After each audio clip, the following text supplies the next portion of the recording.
Hello, good evening. എല്ലാ പ്രേക്ഷകർക്കും സ്വാഗതം. പ്രേക്ഷകരുടെ ഏറ്റവും വലിയ പ്രതികരണ വേദി തുടങ്ങുകയാണ്. മലയാള ടെലിവിഷൻ ഏറ്റവും വലിയ ജനകീയ വാർത്താ മണിക്കൂറാണ് നിങ്ങളിനി കാണാൻ പോകുന്നത്. അടുത്ത ഒരു മണിക്കൂർ നമ്മൾ ഒന്നിച്ചുള്ള ഒരു യാത്രയായിരിക്കും. നിങ്ങളുടെ അഭിപ്രായങ്ങൾ, പ്രതികരണങ്ങൾ, നിങ്ങളുടെ ഇടപെടലുകളെല്ലാം ഈ പരിപാടിയുടെ ആത്മാവായിരിക്കും. അപ്പോൾ നിങ്ങൾക്കേവർക്കും സ്വാഗതം. നമ്മൾ തുടങ്ങുകയാണ്. പൊതുജനം കഴുതയല്ല സാർ.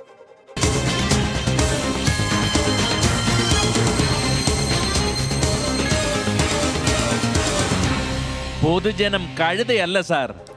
ഈ പരിപാടികളിലേക്ക് നിങ്ങളുടെ ദൃശ്യങ്ങൾ വേണം, വിളികൾ വേണം, എല്ലാം വേണം. അപ്പോൾ സ്ക്രീനിൽ ഇപ്പോൾ അതിൻ്റെ നമ്പർ തെളിയുന്നു. വാട്സപ്പ് നമ്പറാണ് ആദ്യം കാണുന്നത്. ഇതിലേക്ക് നിങ്ങൾക്ക് വിളികളും ദൃശ്യങ്ങളും വാർത്തകളും ഒക്കെ അയക്കാം. 6235968937 എന്ന നമ്പറിലേക്ക് നിങ്ങളുടെ ദൃശ്യങ്ങൾ അയക്കാം. പ്രക്ഷേപണ യോഗ്യമായവ തീർച്ചയായിട്ടും ഈ പരിപാടിയിൽ ഉൾപ്പെടുത്തും. അതേപോലെ നിങ്ങൾക്ക് ഈ പ്രൊഡക്ഷൻ കൺട്രോൾ റൂമിലേക്ക് വിളിച്ച് ഞാനുമായി നേരിട്ട് ബന്ധപ്പെടാം. ഇതിൽ നിങ്ങൾക്ക് ഇടപെടാം. ഓരോ ക്യാപ്സ്യൂളിലും നിങ്ങൾക്ക് ഇടപെടാം. നിങ്ങൾക്ക് അഭിപ്രായം, പ്രതികരണം രേഖപ്പെടുത്തണമെങ്കിൽ ഈ ലാൻഡ് ലൈൻ ഉപയോഗിക്കുക. 0484-2830-510 04842830-510. അപ്പോൾ ഈ രണ്ട് നമ്പർ നിങ്ങൾ ഉപയോഗിക്കുക. അപ്പോൾ അതുപോലെ നമ്മുടെ യൂട്യൂബിൽ നിങ്ങൾ 24 വാർത്താ ചാനൽ ലോഗിൻ ചെയ്യുക. ചാറ്റ് ബോക്സിൽ പോയി നിങ്ങളുടെ കമൻറ്റുകൾ കുറിക്കുക. ആ കമൻറ്റുകൾ എൻ്റെ ഈ മൊബൈൽ ഫോണിൽ വരുന്നു. ഞാനപ്പം ആ സന്ദേശങ്ങൾ ഉൾപ്പെടുത്തുന്നു. അപ്പോൾ വിളികളും സന്ദേശങ്ങളും ഇടപെടലുകളും ഒക്കെയായി അടുത്ത ഒരു മണിക്കൂർ നമ്മൾ നന്നായിട്ട് പൊളിക്കുന്നു. റെഡി? നിങ്ങൾ റെഡി? ഞാനും റെഡി. ഏറ്റവും പ്രധാനപ്പെട്ട വാർത്ത ഇന്ന് വന്നത്, നിങ്ങൾക്കറിയുന്നത് പോലെ തിരുവനന്തപുരം നഗരത്തെ അക്ഷരാർത്ഥം നടുക്കിയ ഒരു കൊലപാതകം കരമനയിൽ അരങ്ങേറി. വൈകുന്നേരം 5 മണിക്ക് നഗരത്തിൻ്റെ നടുവിലൊരു കൊലപാതകം നടന്നു. ഒരു ഇടവേളയ്ക്ക് ശേഷമാണ് തിരുവനന്തപുരത്ത് വീണ്ടും ഞെട്ടിക്കുന്ന വാർത്ത വന്നത്. ഈ ദിവസം കടന്നു പോകുമ്പോൾ നഗരവാസികൾക്ക് വല്ലാത്ത നടുക്കമുണ്ടാക്കി. നഗരത്തിലെ പ്രധാന സ്ഥലമായ കരമനയിലാണ് 3 അംഗ സംഘം ഒരു യുവാവിനെ നിർദ്ദയം അടിച്ചും കരിക്കൽ കൊണ്ട് ഇടിച്ചും കൊലപ്പെടുത്തിയത്. കരമന സ്വദേശി അഖിലാണ് കൊല്ലപ്പെട്ടത്. പ്രതികളിൽ ഒരാളായ അനീഷ് ബാലരാമപുരത്തുനിന്ന് പോലീസ് അറസ്റ്റ് ചെയ്തുവെന്ന വിവരമാണ് ഏറ്റവും ഒടുവിൽ ലഭിച്ചത്. മറ്റു 3 പേർക്കായി ഇപ്പോഴും പോലീസിൻ്റെ വ്യാപകമായ തിരച്ചിൽ ഊർജിതമാക്കിയിട്ടുണ്ട്. സംസ്ഥാന തലത്തിൽ നടക്കുന്ന ഈ പട്ടാപ്പകൽ കൊലപാതകം അവസാനത്തേതാകട്ടെ എന്ന് ആശംസിച്ചുകൊണ്ട് തിരുവനന്തപുരത്ത് നിന്ന് ഷെഫീദ് റാവുത്തർ കൂടുതൽ വിവരങ്ങളുമായി നമുക്കൊപ്പം ചേരുന്നു. ഷെഫീദ്, ഈ ഡ്രൈവർ എന്ന് പറയുന്ന അനീഷിനെ എങ്ങനെയാണ് പോലീസ് കീഴ്പ്പെടുത്തിയത്? ഇവർ തമിഴ്നാട്ടിലേക്ക് കടക്കാനുള്ള പദ്ധതി ഇട്ടിരുന്നു എന്നാണ് പോലീസിൽ നിന്ന് നമുക്ക് ലഭിച്ചിട്ടുള്ള വിവരം. എങ്ങനെയാണ് ഇയാൾ വലയിലായത്? കരമന അഖിൽ കൊലപാതകത്തിൽ ഇപ്പോൾ ഡ്രൈവർ അനീഷാണ് പോലീസിന്റെ പിടിയിലായിട്ടുള്ളത്. നമുക്കറിയാം, ഇന്ന് മോർണിംഗ് ഷോയിൽ നമ്മൾ ഇതിന്റെ CCTV ദൃശ്യങ്ങളടക്കം പുറത്തുവിടുമ്പോൾ പോലീസിനെ സംബന്ധിച്ച് ഈ പ്രതികൾ എങ്ങോട്ടേക്ക് പോയി, ആരൊക്കെയാണെന്നടക്കമുള്ള സൂചനകളിൽ ആദ്യഘട്ട അന്വേഷണത്തിലായിരുന്നു. പക്ഷേ ഇന്നൊരു പകൽ മുഴുവൻ തലസ്ഥാനത്തെ പോലീസ് ഈ പ്രതികൾക്കായി വ്യാപകമായ അന്വേഷണം നടത്തി. മാത്രവുമല്ല, ഇതുമായി ബന്ധപ്പെട്ട ചില നിർണായക നീക്കങ്ങൾ പോലീസ് നടത്തി, കണ്ടെത്തലുകൾ നടത്തി. മാത്രവുമല്ല, എന്തായിരുന്നു കൊലപാതകത്തിന്റെ മോട്ടീവ് എന്നുള്ള കാര്യത്തിൽ ഒരു വ്യക്തത പോലീസിനുണ്ടായി. അങ്ങനെ പല വിധത്തിലുള്ള കാര്യങ്ങളാൽ സംഭവബഹുലമായിരുന്നു തലസ്ഥാനത്തെ പോലീസിന് ഇന്നത്തെ പകൽ. അങ്ങനെ ഒടുവിൽ അല്പസമയം മുൻപാണ് ഈ കേസിലെ ആദ്യ അറസ്റ്റ് ഉണ്ടായിരിക്കുന്നു എന്നുള്ള വാർത്ത പുറത്തു വരുന്നത്. അതായത് കൊലയാളി സംഘം അഖിലിനെ കൊലപ്പെടുത്താനെത്തിയ വാഹനത്തിന്റെ, ഇന്നോവ വാഹനത്തിന്റെ ഡ്രൈവറായിരുന്നു അനീഷ. ഈ സംഭവത്തിന് ശേഷം മറ്റു പ്രതികളോടൊപ്പമല്ല പോയത്. പകരം മറ്റു പ്രതികളെ എവിടെയോ മാറ്റിയ ശേഷം ഇയാൾ ബാലരാമപുരത്തെ ഒരു വീട്ടിലേക്ക് പോയി. അവിടെ നിന്നാണ് കരമന പോലീസ് അല്പസമയം മുൻപ് അനീഷിനെ കസ്റ്റഡിയിലെടുത്തത്. ഇയാൾ മറ്റൊരിടത്തേക്ക് ഒളിവിലേക്ക് പോകാൻ തയ്യാറെടുക്കുന്നതിനിടെയായിരുന്നു കരമന പോലീസിന്റെ നിർണായക നീക്കം. ഇന്ന് തിരുവനന്തപുരം സിറ്റി പോലീസ് കമ്മീഷണർ നേരിട്ട് ഇക്കാര്യത്തിൽ വിവരശേഖരണം നടത്തി. DCP നേരിട്ട് സംഭവ സ്ഥലത്തെത്തി അന്വേഷണമടക്കമുള്ള കാര്യങ്ങൾ നടത്തി. ഒടുവിലാണ് ഈ ദിവസത്തിന്റെ അവസാന മണിക്കൂറുകളിൽ ഇങ്ങനെ ഒരു അറസ്റ്റിലേക്ക് കടന്നിട്ടുള്ളത്. അതേസമയം മറ്റ് 3 പ്രതികൾ, അതിൽ അഖിലുണ്ട്, സുമേഷുണ്ട്, വിനീഷുണ്ട്, കൊടും കുറ്റവാളികളാണ്, ക്രിമിനലുകളാണ്, മുൻപൊരു കൊലപാതക കേസിലെ പ്രതികളാണ്. ഇവർ തമിഴ്നാട്ടിലേക്ക് കടന്നു എന്നുള്ളതാണ് കരമന പോലീസ് ഇപ്പോൾ സംശയിക്കുന്ന കാര്യം. അതിന്റെ അടിസ്ഥാനത്തിൽ മുൻപൊരു കൊലപാതകം നടത്തിയ ശേഷം ഇവർ ഒളിവിൽ പോയ തമിഴ്നാട്ടിലെ സ്ഥലങ്ങളിലേക്കടക്കം പോലീസ് ഇൻഫർമേഷൻ പാസ് ചെയ്തിട്ടുണ്ട്. പോലീസ് അവിടേക്ക് അന്വേഷണം വ്യാപിപ്പിച്ചിട്ടുണ്ട്. അവരെയും എത്രയും വേഗം കസ്റ്റഡിയിലെടുക്കാനുള്ള നീക്കമാണ് പോലീസ് ഇപ്പോൾ നടത്തുന്നത്. ഈ കൊല്ലപ്പെട്ട അഖിലിൻ്റെ കൂടുതൽ വിവരങ്ങൾ എന്തൊക്കെയാണ്? വളരെ സാധാരണ ഒരു കുടുംബത്തിൽ വളർന്ന ഒരാളാണ്. വലിയ ഒരു കൊലപാതകത്തിന് വേണ്ട കാരണങ്ങളൊന്നും ഇല്ലായിരുന്നു എന്നാണല്ലോ പുറത്ത് പ്രചരിക്കുന്ന വാർത്തകൾ. എന്തൊക്കെയാണ് വിവരങ്ങൾ? ഇക്കാര്യത്തിൽ കരമന പോലീസിന്റെ FIR-ലടക്കം ഈ മോട്ടീവ്, അതായത് ഈ കൊലപാതകത്തിലേക്ക് നയിച്ച കാരണമായി ചൂണ്ടിക്കാണിക്കുന്നത് ഒരു കാര്യമാണ്. അത് ഇന്ന് തിരുവനന്തപുരം DCP മാധ്യമങ്ങളോട് ബ്രീഫ് ചെയ്യുമ്പോൾ പോലും അക്കാര്യം പറഞ്ഞിരുന്നു. അദ്ദേഹം പറഞ്ഞ കാര്യം ഇതാണ്. അതായത് കഴിഞ്ഞ ലോക്സഭാ തെരഞ്ഞെടുപ്പ് ദിവസം അന്ന് വൈകുന്നേരം പാപ്പനംകോട്ടെ ഒരു ബാറിൽ വെച്ച് അഖിലും മറ്റൊരു സംഘവുമായി ചില സംഘർഷമുണ്ടാകുന്നു. ഈ കൊല്ലപ്പെട്ട അഖിൽ കല്ലുപയോഗിച്ചുകൊണ്ട് എതിർ സംഘത്തിലെ 2 പേരെ ആക്രമിക്കുന്നു. ഇതിന്മേലുള്ള വൈരാഗ്യത്താലാണ് ഈ കൊലപാതകം എന്നുള്ളതാണ് പോലീസിന്റെ പ്രാഥമിക നിഗമനം. മാത്രവുമല്ല, ഇത് തെളിയിക്കുന്ന ചില മൊഴികൾ പോലീസിന് ലഭിച്ചിട്ടുണ്ട്. അന്ന് ഈ എതിർ സംഘത്തിൽ ഉണ്ടായിരുന്നവരിൽപ്പെട്ട ഒരാളെ പോലീസ് കസ്റ്റഡിയിലെടുത്തിട്ടുണ്ട്. ഈ പ്രതികൾ നിരന്തരം കമ്മ്യൂണിക്കേറ്റ് ചെയ്യുന്ന ഒരാളാണ് ഇയാൾ കസ്റ്റഡിയിലുണ്ടെങ്കിൽ സ്വാഭാവികമായും പ്രതികളുടെ മൂവ്മെന്റ്സ് അറിയാൻ കഴിയുമെന്നുള്ള ഒരു പ്രതീക്ഷയിലാണ് പോലീസ് ഇയാളെ കസ്റ്റഡിയിലെടുത്തിട്ടുള്ളത്. ഏതായാലും പുതിയൊരു അറസ്റ്റ് കൂടി ഉണ്ടായ പശ്ചാത്തലത്തിൽ മറ്റ് 3 പ്രതികൾ, അതായത് മുഖ്യ പ്രതികൾ എവിടേക്ക് പോയി, എവിടെയുണ്ട്, എന്താണ് അവർ ചെയ്യുന്നതെന്ന് അടക്കമുള്ള കാര്യങ്ങൾ പോലീസിനെ സംബന്ധിച്ച് ഇനി കണ്ടെത്തുക എളുപ്പമാകും എന്നുള്ളതാണ് നമുക്ക് നിലവിൽ ലഭിക്കുന്ന വിവരം. മാത്രമല്ല, ഇക്കാര്യത്തിൽ നിർണായക തെളിവായി മാറിയ CCTV അടക്കമുള്ള കാര്യങ്ങളുടെ അടിസ്ഥാനത്തിൽ കൂടുതൽ ദൃശ്യങ്ങൾ പോലീസ് ശേഖരിച്ച് പരിശോധിച്ചു വരികയാണ്. ഈ പ്രതികൾ മറ്റൊരു കൊലപാതക കേസിൽ ജാമ്യം ലഭിച്ച് പുറത്തു കഴിയുകയായിരുന്നു. അതടക്കമുള്ള കാര്യങ്ങളിൽ ഇവരുടെ വെയർഅബൌട്ട്സ് എന്താണ്, ഇവരെന്താണ് ചെയ്തിരുന്നത്, ഇവർ ലഹരി മാഫിയ സംഘത്തിൽപ്പെട്ട ആളുകളാണ് ഈ പ്രതികൾ എന്ന് പോലീസ് ഇതിനോടകം തന്നെ സ്ഥിരീകരിച്ചിട്ടുണ്ട്. അതടക്കമുള്ള വിഷയങ്ങളിൽ ഗൗരവമുള്ള അന്വേഷണം പോലീസിന്റെ ഭാഗത്ത് നിന്ന് ഇപ്പോൾ തുടരുകയാണ്. സ്കെയിൻ, ഒരു കാര്യം കൂടി, നേരത്തെയുള്ള കേസിൽ 90 ദിവസം ജയിലിൽ കിടന്നതിന് ശേഷം പുറത്തിറങ്ങിയ പ്രതികളാണ് ഈ നിർദ്ദയമായ കൊലപാതകം നടത്തിയത്. ഇതിനു മുമ്പ് ഈ ജയിലിൽ നിന്ന് ഇറങ്ങിയതിന് ശേഷം മറ്റേതെങ്കിലും ക്രിമിനൽ പ്രവർത്തനങ്ങളിൽ ഇവർ ഏർപ്പെട്ടതായി പോലീസിന് വിവരം ലഭിച്ചിട്ടുണ്ടോ? ചില ലഹരി കേസുകൾ അടക്കമുള്ള കാര്യങ്ങൾ ഇവർക്കെതിരെ ഉണ്ട് എന്നുള്ളതാണ് പോലീസ് പറയുന്ന വിവരം. മാത്രമല്ല, കരമന ഫോർട്ട് പോലീസ് സ്റ്റേഷൻ പരിധികൾ ഇവർക്കെതിരെ മുൻപ് ചില ചെറിയ കേസുകൾ, അടിപിടി കേസുകൾ, സംഘർഷ കേസുകൾ അടക്കം ഉണ്ടായിരുന്നു എന്നുള്ള വിവരം പോലീസ് ഇപ്പോൾ പങ്കുവയ്ക്കുന്നുണ്ട്. പക്ഷേ അതടക്കമുള്ള കാര്യങ്ങളിൽ പോലീസിന്റെ വിവരശേഖരണം നടക്കുകയാണ്. ഈ ആദ്യത്തെ കൊലപാതക കേസിന് ശേഷം ഈ പ്രതികൾ ഈ വ്യാപകമായി ലഹരി വിൽപ്പന അടക്കമുള്ള കാര്യങ്ങൾ നടത്തിയിരുന്നു എന്നുള്ള സംശയം കൂടി പോലീസിനുണ്ട്. മാത്രവുമല്ല, SK നമുക്കറിയാവുന്ന പോലെ തന്നെ ഈ കരമന അനന്തു കൊലപാതക കേസ് 4.5 വർഷം മുൻപാണ് നടക്കുന്നത്. അന്ന് ആ സംഭവം അത് ഞെട്ടലോടുകൂടിയാണ് കേരളം ഒന്നാകെ കേട്ടത്. ആ സംഭവത്തിന് ശേഷം തിരുവനന്തപുരത്ത് ക്രൈം മാപ്പിംഗ് ഉൾപ്പെടെയുള്ള കാര്യങ്ങൾ നടത്തണമെന്ന പോലീസിൽ തന്നെ അഭിപ്രായം ഉയർന്നിരുന്നു. എന്നാൽ അതിനുശേഷം അക്കാര്യം കാര്യമായി നടന്നില്ല. അതടക്കമുള്ള കാര്യങ്ങൾ ഇതിലേക്ക് നയിച്ചു എന്നുള്ള കുറ്റപ്പെടുത്തൽ രാഷ്ട്രീയമായി പോലും ഉയരുന്നുണ്ട്. പ്രതിപക്ഷ നേതാവ് VD സതീശന്റെ അടക്കം രാഷ്ട്രീയ ആക്ഷേപങ്ങൾ നമ്മൾ ഇന്നത്തെ പകൽ കേട്ടു. മാത്രവുമല്ല, പ്രദേശത്തും സമാനമായ രീതിയിൽ ഈ ലഹരി മാഫിയ സംഘങ്ങളുടെ അതിക്രമങ്ങൾ കൂടുന്നു എന്നുള്ളൊരു പരാതി കൂടി ഉയരുന്നുണ്ട്. അങ്ങനെ അതടക്കമുള്ള കാര്യങ്ങൾ തുടർ ദിവസങ്ങളിൽ പരിശോധിക്കുമെന്ന് പോലീസ് ഇതിനോടകം തന്നെ ഉറപ്പ് നൽകിയിട്ടുമുണ്ട്. സ്കെയിൻ, ഓക്കെ, താങ്ക് യു. നമുക്കിപ്പം ചേർന്നത് ഷഫീദ് റാവുത്തറാണ് തിരുവനന്തപുരത്ത് നിന്ന്. എന്തായാലും നിർദ്ദയമായ ഒരു കൊലപാതകമാണ് അരങ്ങേറിയത്. അതിലൊരു പ്രതി പിടിയിലായി. ബാക്കിയുള്ള പ്രതികൾക്കായി പോലീസ് വ്യാപകമായ തെരച്ചിൽ നടത്തുകയാണ്. പ്രതികൾ തമിഴ്നാട്ടിലേക്ക് കടന്നെന്ന് വിശ്വാസയോഗ്യമായ കേന്ദ്രങ്ങളിൽ നിന്ന് പോലീസിന് വിവരം ലഭിച്ചിട്ടുണ്ട്. എന്തായാലും വളരെ പെട്ടെന്ന് തന്നെ ഈ പ്രതികൾ ജയിലിലാകും എന്ന് നമുക്ക് പ്രതീക്ഷിക്കാം. ഇവരെയൊന്നും പുറത്തു വിടാതിരിക്കാൻ നമുക്ക് പരമാവധി ശ്രദ്ധിക്കണം. കാര്യം ഇനിയും പുറത്തിറങ്ങിയാലും ഇതേപോലുള്ള കൊലപാതകങ്ങൾ നടത്താൻ തയ്യാറുള്ള മാനിയാക്കുകളാണ് ഇവർ എന്നാണ് മനസ്സിലാക്കുന്നത്. സംസ്ഥാനത്തിന് ആശ്വാസമായി വേനൽ മഴ വന്നു. പത്തനംതിട്ട, എറണാകുളം, ഇടുക്കി, പാലക്കാട്, വയനാട് ജില്ലകളിൽ ഇന്ന് യെല്ലോ അലർട്ടുണ്ട്. കോട്ടയത്തും കണ്ണൂരും കോഴിക്കോട്ടും ഉടുമ്പൻചോലയിലും ശക്തമായ മഴ ലഭിച്ചുവെന്നാണ് മനസ്സിലാക്കുന്നത്. ഇന്നത്തെ പകലിൽ പല ജില്ലകളിലും നല്ല മഴയുണ്ടായിരുന്നു. എറണാകുളത്ത് മിന്നലിൽ നാശനഷ്ടങ്ങൾ റിപ്പോർട്ട് ചെയ്തിട്ടുണ്ട്. 5 ദിവസം മഴ ലഭിക്കുമെന്നാണ് കാലാവസ്ഥാ വകുപ്പിന്റെ പ്രവചനം. സജോ ദേവസ്യ കണ്ണൂരിൽ നിന്ന് മഴയുടെ കൂടുതൽ വിവരങ്ങളുമായി നമുക്കൊപ്പം ചേരുന്നു. സജോ, വിശദാംശങ്ങൾ. SKN, കനത്ത ചൂടിൽ സംസ്ഥാനത്തിനാകെ എല്ലായിടത്തും ഇല്ലെങ്കിലും പലയിടങ്ങളിലുമായി ആശ്വാസമഴ ലഭ്യമായി എന്നതാണ് ഏറെ ആശ്വാസകരമായി എടുത്തു പറയേണ്ടത്. കണ്ണൂർ, കോഴിക്കോട്, ഇടുക്കി, എറണാകുളം, കോട്ടയം ജില്ലകളിലാണ് വിവിധയിടങ്ങളിൽ മഴ ലഭിച്ചത്. കണ്ണൂരിൻ്റെ കാര്യം എടുക്കുകയാണെങ്കിൽ കണ്ണൂർ നഗരത്തിൽ നല്ല മഴയുണ്ടായിരുന്നു. ഇപ്പോൾ മഴയൊരൽപ്പം ശമിച്ചിട്ടുണ്ട്. ഒപ്പം മലയോര മേഖലകളിൽ പേരാവൂർ അടക്കമുള്ള മേഖല, ആലക്കോടിൻ്റെ മലയോര മേഖല, അത്തരമിടങ്ങളിലൊക്കെ മഴ ശക്തമായി തന്നെ ലഭിച്ചു. കോഴിക്കോട് നഗരത്തിലും മലയോര മേഖലകളിലും മഴ ലഭിച്ചു, താമരശ്ശേരി ഉൾപ്പെടുന്ന മേഖലകളിൽ.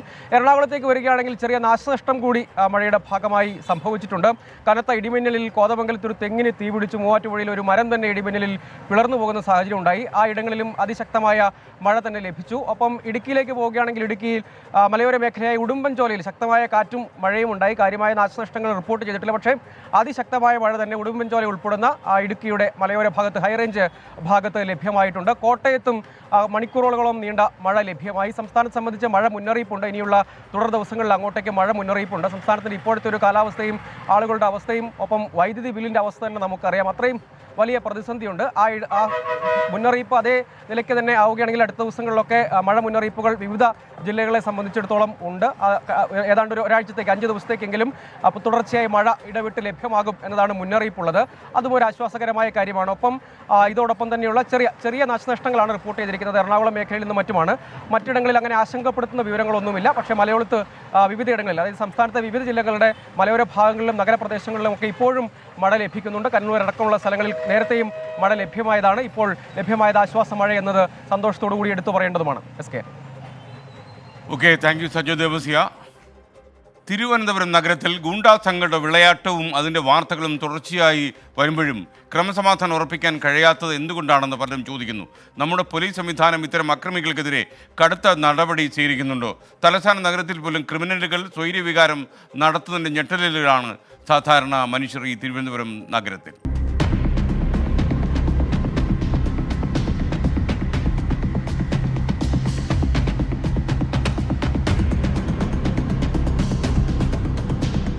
പലായനം എന്ന് കേൾക്കുമ്പോൾ നമ്മളെല്ലാം അന്താരാഷ്ട്ര തലത്തിലായിരിക്കും ചിന്തിക്കുക.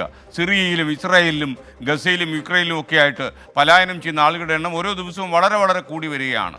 എന്നാൽ നമ്മുടെ നാട്ടിലും പലായനം ചെയ്യുന്ന ആളുകളുണ്ടോ? അവരുടെ എണ്ണം വർദ്ധിക്കുന്നുണ്ടോ? അങ്ങനെ ഒരു അത്ഭുതം കേരളത്തിൽ നടക്കുന്നുണ്ടോ എന്ന് ചോദിച്ചാൽ ഉണ്ട് എന്നതാണ് സംഭവം. വന്യജീവികളുടെ ആക്രമണം വർദ്ധിച്ചതോടെ അതിജീവനം പ്രതിസന്ധിയിലായപ്പോൾ പല ആളുകളും പലായനത്തിൻ്റെ വഴി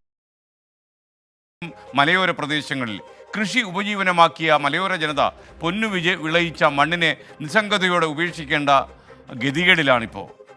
മറ്റൊരു കരപറ്റാൻ ആവതില്ലാത്തവർ എല്ലാം സഹിച്ചു തുടരുന്നു. സഹിക്കാൻ കഴിയാത്തവർ പലായനത്തിലേക്ക്.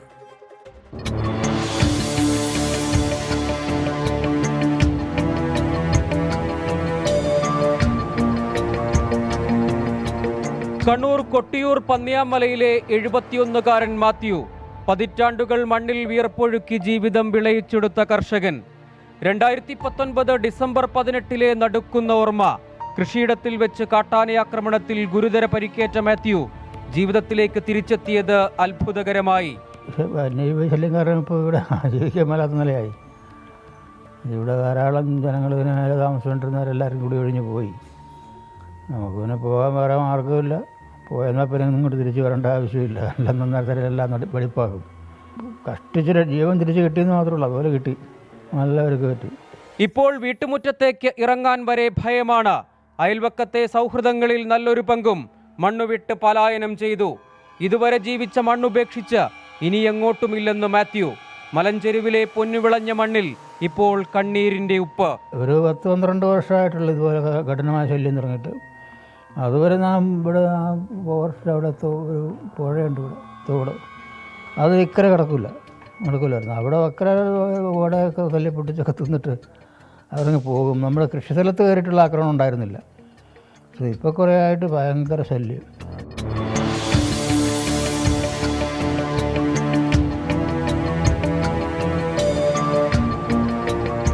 ഉയിരുറപ്പില്ലാത്ത ദൈനംദിന ജീവിത സമരത്തെക്കുറിച്ച് പറഞ്ഞു തുടങ്ങിയ വാസമ്മ ചേച്ചിയുടെ തൊണ്ടയിടറി. ഒരു സാധനം കിട്ടുകയില്ല. ഇപ്പം തിന്നൊന്നും പറമ്പിലൊന്നുമില്ലെന്നായി. പറമ്പ് റബ്ബർ വെച്ച റബ്ബർ എല്ലാം ഒടിച്ച് കളഞ്ഞ് ഞങ്ങളുടെ എല്ലാം. പിന്നെ ഞങ്ങൾക്ക് ഇനിയിപ്പോൾ ഉറവ് പറ്റി കിടക്കുമല്ലേ, രാവിലെ പോയി തിരിച്ച് ഇച്ചിരി കഴിയുമ്പോൾ നിൽക്കും, പിന്നെ പോകണം. അപ്പോൾ ഈ ആനയുടെ ശല്യം കൊണ്ട് ഞങ്ങൾക്ക് അങ്ങോട്ട് ചെന്ന് പോകാൻ മേലാത്തൊരവസ്ഥയാണ്. പൊള്ളയായ ആശ്വാസ വാഗ്ദാനങ്ങളിലോ തുച്ഛമായ നഷ്ടപരിഹാര തുകയിലോ ഉറപ്പില്ലാത്ത അതിർത്തി വേലിയിലോ മലഞ്ചെരുവിലെ ജനതയ്ക്ക് ഇനി പ്രതീക്ഷയ്ക്ക് വകയേതുമില്ല. 6 മണിയാകുമ്പം ഞങ്ങളിവിടെ വാതിലടയ്ക്കും, അകത്ത് കയറിയിരിക്കും. പിന്നെ പുറത്തേക്ക് ഒരു ലൈറ്റ് ഇടും, അത്ര മാത്രം. പിന്നെ എന്നാ ബഹളം കേട്ടാലും ഇറങ്ങി നോക്കാൻ ധൈര്യമില്ല. അല്ല ആനയൊക്കെ ആണെങ്കിലേ എന്നാ ഒരു ബുദ്ധിമുട്ടാണെന്നറിയാമോ. നിവർത്തികേട് കൊണ്ട് വിട്ടൊഴിയാൻ നിർബന്ധിതമായപ്പോൾ അനാഥമായ കൂരകൾ അനേകമുണ്ട് മലയോരത്ത്. അഭയമറ്റവരുടെ പ്രതീകങ്ങൾ. ഗതികേടിൽ കുടുങ്ങിയവർ എല്ലാം സഹിച്ചും നിലനിൽപ്പിനായി പൊരുതുന്നു. സ്വന്തമായി മണ്ണുണ്ടായിട്ടും അഭയാർത്ഥികളാക്കപ്പെടുന്ന ജനത പൊന്നു വിളയിച്ചു പുലർന്ന ഭൂതകാലത്തെ ഗതികേടുകൊണ്ട് വിസ്മൃതിക്ക് വിട്ടുകൊടുക്കുന്നവർ. എന്നിട്ടും നേർത്തുവരുന്ന ആ നിലവിളികൾക്ക് കാതോർക്കാൻ നമുക്ക് നമ്മുടെ അധികാര സംവിധാനങ്ങൾക്ക് കഴിയാതെ പോകുന്നുണ്ട്. മിഥുൻ ചാത്തോത്തിനൊപ്പം സജോ ദേവസ്യാം, 24 കണ്ണൂർ. പൊതുജനം കഴുതയല്ല സാർ. തലസ്ഥാന നഗരത്തിലെ കരമനയിൽ ഒരു ചെറുപ്പക്കാരനെ അതിഭീകരമായി കൊലപ്പെടുത്തിയ ദൃശ്യങ്ങൾ CCTV ദൃശ്യങ്ങൾ കണ്ട ഒരു പ്രേക്ഷകൻ ബഷീർ കെ എഴുതുന്നു യൂട്യൂബിൽ, ദൃശ്യങ്ങളിൽ കാണുന്ന ആ നായയ്ക്കുള്ള ബുദ്ധി പോലും ഇല്ലാത്ത മനുഷ്യരായി പോയല്ലോ ഇവരൊക്കെ. അതായത് ഇത്തരം അതിഭീകരമായ നടപടികൾ ഒരു നായയും ചെയ്യില്ല. ആ കാണുന്ന നായ, ദൃശ്യത്തിലൊരു നായയെ കാണുന്നുണ്ട്, പരിഭ്രാന്തിയിൽ ഓടിപ്പോകുന്ന ഒരു നായ. ആ നായ്ക്കുള്ള വിവരം പോലും ഈ കൊലപാതകങ്ങൾക്ക് ഇല്ലാതെ പോയല്ലോ എന്നാണ് ബഷീർ പറയുന്നത്. ബഷീറിൻ്റെ ചോദ്യം തീർച്ചയായും പ്രസക്തമാണ്. ഇപ്പോൾ ഒരു വാർത്ത വരുന്നുണ്ട്. ചെന്നൈയിൽ ബേബി ഗിരിജ ചലച്ചിത്ര നടി അന്തരിച്ചു. 83 വയസ്സ് പ്രായമുണ്ടായിരുന്നു. ചെന്നൈയിലാണ് അന്ത്യമുണ്ടായത്. ജീവിത നൗക, വിശപ്പിൻ്റെ വിളി എന്നീ ചിത്രങ്ങളിൽ ബാലതാരമായി അഭിനയിച്ചിരുന്നു. 50കളിൽ ബേബി ഗിരിജ എന്ന പേരിൽ ബാലതാരമായി തിളങ്ങി. അങ്ങനെയാണ് ബേബി ഗിരിജ എന്ന പേരിൽ അറിയപ്പെട്ടത്. ഇനി ഇടവേള കഴിഞ്ഞു വരുമ്പോൾ മറ്റു ചില വാർത്തകളിലേക്ക് നമ്മൾ കടക്കും. ബ്രേക്ക്. പ്രേക്ഷകർക്ക് വീണ്ടും സ്വാഗതം. പ്രതികരണ വേദി തുടരുകയാണ്. ഇപ്പോൾ ഒരു കാലാവസ്ഥാ മുന്നറിയിപ്പ് വന്നിട്ടുണ്ട്. അടുത്ത 3 മണിക്കൂർ കേരളത്തിലെ തിരുവനന്തപുരം, പത്തനംതിട്ട, പാലക്കാട്, കോഴിക്കോട്, കണ്ണൂർ ജില്ലകളിൽ ഒറ്റപ്പെട്ട ഇടങ്ങളിൽ ഇടിമിന്നലോട് കൂടിയ മിതമായ മഴയ്ക്കും മണിക്കൂറിൽ 40 കിലോമീറ്റർ വേഗത്തിൽ വീശുന്ന കാറ്റിനും സാധ്യതയുണ്ടെന്ന് അറിയുന്നു. മറ്റു ജില്ലകളിലും ഒറ്റപ്പെട്ട മഴയ്ക്കും അതുപോലെ ഇടിമിന്നലിനും സാധ്യതയുണ്ടെന്ന് കേന്ദ്ര കാലാവസ്ഥാ വകുപ്പ് അല്പം മുമ്പ് അറിയിച്ചു. നിങ്ങൾക്കറിയാം, ഇന്നലെ ഉണ്ടായ ഒരു സംഭവം. കൊല്ലത്ത് 24ൻ്റെ റിപ്പോർട്ടർ അരുൺ രാജിനെ ആക്രമിച്ച ഒരു പ്രതിയുണ്ട്, ജോണി. ഇയാളെ അറസ്റ്റ് ചെയ്തിരുന്നു. ഇയാൾക്കെതിരെ പോലീസ് FIR ഇട്ടു. കഴിഞ്ഞ ദിവസം ചിന്നക്കടയിലെ 24ൻ്റെ ബ്യൂറോ ഓഫീസിന് സമീപത്ത് വെച്ചാണ് ഈ സംഭവം ഉണ്ടായത്. ഇയാൾ മദ്യലഹരിയിലായിരുന്നു. ഒരുപാട് ക്രിമിനൽ കേസുകൾ പ്രതിയായ ജോണിയാണ് നമ്മുടെ അരുൺ രാജിനെ ആക്രമിക്കാൻ ശ്രമം നടത്തിയത്. എന്തായാലും ഇയാൾക്കെതിരെ പോലീസ് അന്വേഷണം തുടങ്ങിയിട്ടുണ്ട്. ഇപ്പോൾ പോലീസ് കസ്റ്റഡിയിലാണ് ഈ പ്രതി ജോണി എന്നാണ് അറിയുന്നത്. ക്രിമിനൽ പശ്ചാത്തലം നന്നായുള്ള വ്യക്തിയാണ്. സ്വന്തമായ മാധ്യമപ്രവർത്തനമൊന്നും അദ്ദേഹത്തിന് പ്രശ്നമല്ല. ഇവിടെ നിന്ന് നമ്മുടെ ബ്യൂറോയുടെ തൊട്ട് മുന്നിൽ നിന്ന് ലൈവ് ചെയ്യാൻ പാടില്ല, വേറെ എവിടെയെങ്കിലും പോയി ലൈവ് ചെയ്യടാ എന്ന് പറഞ്ഞ് തെറി വിളിച്ച് ആക്രമിക്കുകയായിരുന്നു. അതുപോലെ ബിയർ കുപ്പി വെച്ച് അരുൺ രാജിനെ മർദ്ദിക്കാനും ശ്രമിച്ചു. സലീം മാലിക് തിരുവനന്തപുരത്ത് നിന്ന് ഈ വാർത്തയുടെ ലേറ്റസ്റ്റ് അപ്ഡേറ്റ്സുമായി നമുക്കൊപ്പം ചേരുന്നു. സലീം മാലിക്, ഈ പ്രതി ഇപ്പോഴും പോലീസ് കസ്റ്റഡിയിലാണോ? എസ്കേൻ, ഈ ജോണി, പുള്ളിക്കട കോളനി സ്വദേശിയായ ജോണി കഴിഞ്ഞ കുറേ മണിക്കൂറുകളായി പോലീസ് കസ്റ്റഡിയിലാണ്. പോലീസ് ഇയാളെ ചോദ്യം ചെയ്ത് വരികയാണ്. കാരണം ഒരു വലിയ അപകടത്തിൽ നിന്നാണ് അരുൺ രാജു ഒരർത്ഥത്തിൽ രക്ഷപ്പെട്ടത് എന്ന് പറയാം. കാരണം ഈ ലൈവ് നൽകുന്നതിനിടയിൽ ആദ്യം കത്തി കൊണ്ട് അരുണിനെ കുത്താൻ വരികയായിരുന്നു ഈ പ്രതി ചെയ്തത്. അതിനുശേഷം പിന്നീട് ബിയർ കുപ്പി കൊണ്ട് തലക്കടിക്കാനൊക്കെ ശ്രമിച്ചിരുന്നു. ഇതെല്ലാം പോലീസ് പരിശോധിക്കുന്നുണ്ട്. കാരണം 24ൻ്റെ ക്യാമറാമാൻ രാജ്കിരൺ തന്നെ ഈ ദൃശ്യങ്ങൾ കൃത്യമായി പകർത്തിയത് പോലീസിനെ സംബന്ധിച്ചിടത്തോളം വലിയ തെളിവായി കൂടി മാറിയിട്ടുണ്ട്. മാത്രമല്ല 2010 മുതൽ ഈ പ്രതിയുടെ ഒരു ക്രിമിനൽ പശ്ചാത്തലം പോലീസ് പരിശോധിച്ച് വരികയാണ്. ഇയാൾ നിരന്തരമായി ഇത്തരം ക്രിമിനൽ കേസുകൾ, മോഷണം ഉൾപ്പെടെയുള്ള കേസുകളും ഇതുപോലെയുള്ള അടിപിടി കേസുകളും ഉൾപ്പെടെയുള്ള കേസുകളിൽ പ്രതിയാണ് എന്നാണ് പോലീസ് പറയുന്നത്. ഇയാൾക്കെതിരെ രജിസ്റ്റർ ചെയ്യുന്ന കേസ് 2010-ൽ മോഷണ കേസാണ്. പിന്നീട് നിരന്തരമായി കേസുകൾ രജിസ്റ്റർ ചെയ്തിട്ടുണ്ട് എന്നാണ് പോലീസ് തന്നെ, കൊല്ലം ഈസ്റ്റ് പോലീസ് തന്നെ പറയുന്നത്. അതുകൊണ്ട് തന്നെ ഇയാളുടെ ക്രിമിനൽ പശ്ചാത്തലം പരിശോധിച്ച് വരികയാണ്. അതിനുശേഷം ഈ നിലവിൽ തന്നെ ഇപ്പോൾ തന്നെ ഈ പ്രതിക്കെതിരെ വിവിധ വകുപ്പുകൾ കൊല്ലം ഈസ്റ്റ് പോലീസ് ചുമത്തിയിട്ടുണ്ട്. അതിൽ പ്രധാനപ്പെട്ട വകുപ്പുകൾ IPC 294B, 341, 477, 506 ഈ വകുപ്പുകളാണ് നിലവിൽ പ്രതിക്കെതിരെ ചുമത്തിയിരിക്കുന്നത്.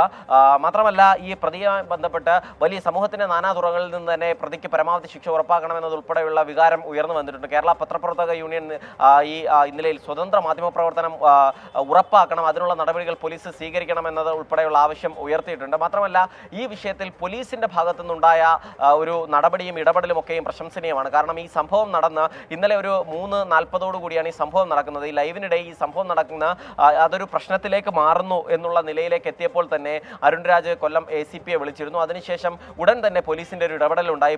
കൊല്ലം ഈസ്റ്റ് പോലീസ് സംഘം അവിടെ എത്തി. അതിനുശേഷം ഈ പ്രതി അപ്പോഴും മദ്യലഹരിയിലായിരുന്നു. മദ്യലഹരിയിൽ പോലീസിനെ ഉൾപ്പെടെ ചീത്ത വിളിക്കുന്ന ഒരു സാഹചര്യം ഉണ്ടായി. അപ്പോൾ തന്നെ കൂടുതൽ പോലീസ് സംഘം അവിടേക്ക് എത്തുകയും പ്രതിയെ കസ്റ്റഡിയിലെടുത്ത് കൊണ്ടുപോവുകയും ചെയ്യുകയായിരുന്നു. ഈ കസ്റ്റഡിയിൽ എടുക്കുന്ന സമയത്ത് പോലും ജയിലിൽ നിന്നോ സ്റ്റേഷനിൽ നിന്നോ ഇറങ്ങിയാൽ ഞാൻ കാണിച്ചു തരാമെന്ന് അരുൺ രാജിനോട് ഭീഷണിപ്പെടുത്തി ഭീഷണിപ്പെടുത്തിയതിന് ശേഷമാണ് ഇയാൾ ഈ ജീപ്പിൽ കയറി പോവുകയും ചെയ്തത്. അങ്ങനെ ഒരു വലിയ തരത്തിൽ ഉള്ള പ്രശ്നം ഉണ്ടാക്കിയതിനു ശേഷം ആ നാട്ടുകാർ തന്നെ, ഈ പുള്ളിക്കട കോളനിയിലുള്ള മറ്റുള്ളവർ തന്നെ നമുക്ക് ആ ദൃശ്യങ്ങളിൽ നിന്ന് കാണാനും കഴിയും. ഒപ്പമുള്ള ഒരാൾ ഇയാളെ പിടിച്ചു മാറ്റാൻ ശ്രമിക്കുമ്പോൾ പോലും ഇയാൾ വഴങ്ങുന്നില്ല. അതിന് പകരം വീണ്ടും ചേട്ടൻ പോവൂ, ഞാൻ സംസാരിച്ചു കൊള്ളാം എന്ന് പറഞ്ഞുകൊണ്ട് ഇയാൾ ഈ അരുണിനും ഒപ്പം തന്നെ ഈ മാധ്യമ സംഘത്തിനുമെതിരെ 24 സംഘത്തിനുമെതിരെ നിരന്തരം വലിയ നിലയിലുള്ള പ്രകോപനം ഉണ്ടാക്കുകയും ചെയ്തിരുന്നതാണ്. പരമാവധി ഈ കേസുമായി ബന്ധപ്പെട്ടുള്ള ഇടപെടലാണ് ഇപ്പോൾ പോലീസ് നടത്തിക്കൊണ്ടിരിക്കുന്നത്. വിശദമായി ഇയാളുടെ ക്രിമിനൽ പശ്ചാത്തലമാണ് ഇപ്പോൾ പോലീസ് പരിശോധിക്കുകയും ചെയ്യുന്നത്. SKN മാലിക്, എന്തായാലും കൊല്ലം സിറ്റി പോലീസ് ഗൗരവമായി തന്നെ ഈ വിഷയം എടുക്കുകയും പ്രതിയെ പെട്ടെന്ന് തന്നെ കസ്റ്റഡിയിലെടുക്കുകയും ഒക്കെ ചെയ്തിട്ടുണ്ട്. അവരുടെ അന്വേഷണത്തിൽ നമുക്ക് പൂർണ്ണമായും തൃപ്തിയുണ്ട്. എന്നാൽ സ്വതന്ത്രമായ മാധ്യമപ്രവർത്തനം നടത്താൻ ശ്രമിക്കുന്നതിനുള്ള ഇത്തരം സാമൂഹ്യ വിരുദ്ധന്മാരും ഗുണ്ടകളും ഒരു നഗരത്തിൽ അഴിഞ്ഞാടുന്നത് പുതിയ സംഭവമാണെന്ന് നമുക്ക് കരുതാൻ കഴിയില്ല. അതുകൊണ്ട് തന്നെ കർശനമായ വകുപ്പുകൾ ഉപയോഗിച്ച് ഒരു നിയമം നൽകുന്ന ഏറ്റവും വലിയ ശിക്ഷാവിധി ഇയാൾക്ക് വാങ്ങിക്കൊടുക്കാൻ പോലീസ് പ്രതിജ്ഞാബദ്ധമാകണം എന്നാണ് ഞങ്ങൾക്ക് പറയാനുള്ളത്. ഇത്തരം സംഭവങ്ങൾ ആവർത്തിക്കാൻ പാടില്ല. കരമനയിലെ സംഭവം തന്നെ നമ്മളെ വല്ലാത്ത നടുക്കമുണ്ടാക്കുമ്പോൾ ഇത്തരം ഗൂണ്ടാപ്രവർത്തനം നടത്തുന്ന ആളുകളെ കയ്യാമം വെച്ച് പരമാവധി വകുപ്പുകൾ ചാർത്തി ഇവർക്ക് കിടക്കേണ്ട സ്ഥലം നമ്മൾ കാണിച്ചു കൊടുത്തില്ലെങ്കിൽ സമാധാന ജീവിതം ഇവരൊക്കെ അപകടത്തിലാക്കും എന്ന കാര്യത്തിൽ സംശയമില്ല. MDMA, ചരസ്, കഞ്ചാവ് ഇങ്ങനെയുള്ള ലഹരിയിൽ ഏർപ്പെട്ടുകൊണ്ടാണ് പല ചെറുപ്പക്കാരും ഇത്തരം വൃത്തികേടുകൾക്ക് ഇറങ്ങിത്തിരിക്കുന്നത് എന്ന് നമുക്കറിയാം. ഇവരാണ് നമ്മുടെ സ്വൈര ജീവിതം അപകടത്തിലാക്കുന്നത്. അതുകൊണ്ട് തന്നെ പോലീസ് കുറച്ചുകൂടി ജാഗ്രതയോടെ പ്രവർത്തിച്ചേ മതിയാകൂ. എന്തായാലും പോലീസ് അന്വേഷണത്തിൽ 24 തൃപ്തരാണ് എന്നുകൂടി പറയാൻ ഞങ്ങൾക്ക് സന്തോഷമുണ്ട്. മറ്റൊരു വാർത്ത ഇന്നത്തെ മോർണിംഗ് ഷോയിൽ വന്ന വാർത്തയായിരുന്നു. തൃപ്പൂണിത്തുറയിൽ ജീവിത സായന്തനത്തിലെത്തിയ ഒരു കിടപ്പ് രോഗിയെ മകൻ വാടക വീട്ടിൽ ഉപേക്ഷിച്ച് കടന്നു കളഞ്ഞു എന്ന വാർത്ത നമ്മുടെ സാംസ്കാരിക കേരളത്തിന് വലിയ ഞെട്ടലുണ്ടാക്കിയ വാർത്തയായിരുന്നു. അത് മകൻ, അദ്ദേഹത്തിന് 3 മക്കളാണെന്നാണ് ഞാൻ മനസ്സിലാക്കുന്നത്. അതിൽ 3 പേർക്കും ഇദ്ദേഹത്തിൽ താല്പര്യമില്ല. മകനായിരുന്നു അവസാനം ഉണ്ടായിരുന്നത്, അയാളും കടന്നു കളഞ്ഞു. അവസാനം അനാഥമാക്കപ്പെട്ട ഈ പിതാവിൻ്റെ, ഈ സായന്തനത്തിലെത്തിയ ഈ വയോധികൻ്റെ വാർത്ത ശ്യാംകുമാർ രാവിലെ മോർണിംഗ് ഷോയിൽ സംപ്രേഷണം ചെയ്തതോടെ ആരോഗ്യവകുപ്പും അതുപോലെ പോലീസും അതുപോലെ മുനിസിപ്പാലിറ്റിയും ഒക്കെ ഇടപെട്ട് അദ്ദേഹത്തിന് അഭയം നൽകിയായിരുന്നു. ഏറ്റവും അവസാനം ഈ പ്രശ്നത്തിൽ ഒരു അടിയന്തര അന്വേഷണത്തിന് മന്ത്രി ഡോക്ടർ ആർ ബിന്ദു ഉത്തരവിട്ടു എന്ന വാർത്ത വരുന്നു. വിശദാംശങ്ങളുമായി നമുക്കൊപ്പം വിനീത VG തത്സമയം ചേരുന്നു. വിനീത, വിവരങ്ങൾ. SKN സൂചിപ്പിച്ചതുപോലെ നമ്മൾ ഇന്ന് ആ വാർത്ത പുറത്തു കൊണ്ടുവന്നത്. അതിന് പിന്നാലെ പോലീസ് ആ മകനെതിരെ കേസെടുത്തു, മനുഷ്യാവകാശ കമ്മീഷൻ ഇടപെട്ടു. ഇപ്പോൾ ഇതാ സാമൂഹ്യനീതി വകുപ്പും കൂടി ഈ വിഷയത്തിൽ ഇടപെട്ടിരിക്കുകയാണ്. തൃപ്പൂണിത്തുറയിൽ കിടപ്പിലായ പിതാവിനെ മകൻ ഉപേക്ഷിച്ച സംഭവത്തിൽ അടിയന്തര നടപടിയെടുക്കാനാണ് മന്ത്രി നിർദ്ദേശം നൽകിയിരിക്കുന്നത്. സംഭവത്തിൽ അടിയന്തര അന്വേഷണം നടത്തി റിപ്പോർട്ട് സമർപ്പിക്കണമെന്നാണ് മന്ത്രി ആർ ബിന്ദുവിന്റെ നിർദ്ദേശമുള്ളത്. സാമൂഹ്യനീതി വകുപ്പ് ഡയറക്ടറോടും അതോടൊപ്പം തന്നെ എറണാകുളം ജില്ലാ സാമൂഹ്യനീതി ഓഫീസറോടുമാണ് മന്ത്രി ഈ റിപ്പോർട്ട് ആവശ്യപ്പെട്ടിരിക്കുന്നത്. മകനെതിരെ നടപടികൾ സ്വീകരിക്കാൻ ഈ ട്രിബ്യൂണൽ പ്രൈസിഡിംഗ് ഓഫീസറായ ഫോർട്ട് കൊച്ചി സബ് കളക്ടർക്കും മന്ത്രി നിർദ്ദേശം നൽകിയിട്ടുണ്ട്. ഈ സംഭവം മനസ്സിനെ ഞെട്ടിക്കുന്നതാണെന്നും ഈ വയോധികന്റെ സംരക്ഷണം ഉറപ്പാക്കണമെന്നും മന്ത്രി ഇപ്പോൾ ആ നിർദ്ദേശത്തിൽ സൂചിപ്പിച്ചിട്ടുമുണ്ട്. SKN ഉണ്ണി കാർത്തികേയൻ പറഞ്ഞു. Good evening SK. Good evening Unni Karthikeyan. കഴിഞ്ഞ ലോക്സഭാ തെരഞ്ഞെടുപ്പിൽ SPO special police officer duty നോക്കിയ എക്സ് സർവീസ്മെന്മാർക്ക് ഇതുവരെ പൈസ കിട്ടിയിട്ടില്ല എന്നാണ് അദ്ദേഹം പറയുന്നത്. പൈസ കിട്ടുമായിരിക്കും എന്ന് നമുക്ക് പ്രതീക്ഷിക്കാം. മായക്കാഴ്ചകളുടെ അത്ഭുത ലോകമാണ് ശരിക്കും വയനാട്. ഒരു അവധിക്കാലം വന്നാൽ വയനാടൊന്ന് കാണണമെന്ന് ആഗ്രഹിക്കാത്ത ആളുകൾ കുറവാണ്. എന്നാൽ ഹൈറേഞ്ചിലെ ടൂറിസ്റ്റ് കേന്ദ്രങ്ങളിൽ നിന്ന് വരുന്ന വാർത്തകൾ അത്ര സുഖകരമല്ല. ജില്ലയിലെ ഇക്കോ ടൂറിസം കേന്ദ്രങ്ങൾ അടച്ചിട്ട് 3 മാസം കഴിഞ്ഞു. കുറുവ ദ്വീപ് അടക്കമുള്ള ടൂറിസം കേന്ദ്രങ്ങളെ ആശ്രയിച്ച് കഴിയുന്ന ആളുകൾ കനത്ത പ്രതിസന്ധിയാണ് നേരിടുന്നതെന്ന് വയനാട് ബ്യൂറോ റിപ്പോർട്ട് ചെയ്യുന്നു.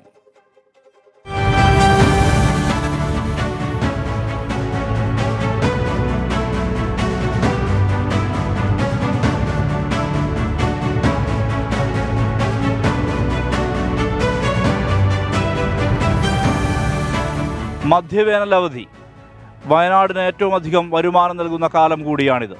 കാട്ടാന ആക്രമണങ്ങളുടെ തുടർച്ചയായാണ് ജില്ലയിലെ ഇക്കോ ടൂറിസം കേന്ദ്രങ്ങൾ അടച്ചിട്ടിരിക്കുന്നത്. ഇതിപ്പോഴും തുടരുകയാണ്.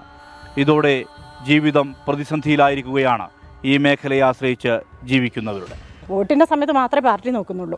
അപ്പോൾ ആ പാർട്ടിയുടെ ആൾക്കാർ ആര് തന്നെ ആയിരുന്നാലും നമുക്കിത് അടച്ചിട്ടിരിക്കുന്ന സമയമാണ്. എന്നാൽ നമ്മൾ ഇത്രയും ബുദ്ധിമുട്ടുന്നുണ്ട്. എന്നാൽ ഇവർക്ക് വേണ്ടിയിട്ട് ഇത് എന്തെങ്കിലും ചെയ്ത് തുറന്നു കൊടുക്കാമെന്ന് ഒരു പാർട്ടിക്കാരും ഇന്ന് വരെ ഇത്ര അടച്ചിട്ടുണ്ട് ആരും അന്വേഷിക്കാൻ വന്നിട്ടുമില്ല. അപ്പോൾ നമ്മൾ അപേക്ഷിക്കുക, എന്താണെന്ന് വെച്ചാൽ ഒരു മാനന്തവാടിയോ കേരളത്തിൽ എവിടെ ഒരു പരിപാടി നടന്നാലും കുടുംബശ്രീക്കാർ സെറ്റ് സാരി ഉടുത്ത് വരണം, പരിപാടിയിൽ പങ്കെടുക്കണം. പോയില്ലെങ്കിൽ കമ്മിറ്റിയിൽ ഒരു 10 രൂപ ഉണ്ടോയെന്ന് ആരും അന്വേഷിക്കില്ല. അത്ര വരെ ഞങ്ങളെല്ലാം പിരിവിട്ട് എടുത്ത് അതിനും പോയി പങ്കെടുക്കും. പക്ഷേ ഇനി മുതൽ ഞങ്ങൾ അങ്ങനത്തെ ഒരു പരിപാടിക്ക് ഉണ്ടാവില്ല. ദയവ് അത് തുറന്നു തരണമെന്ന് മാത്രമേ ഞങ്ങൾക്ക് പറയാനുള്ളൂ.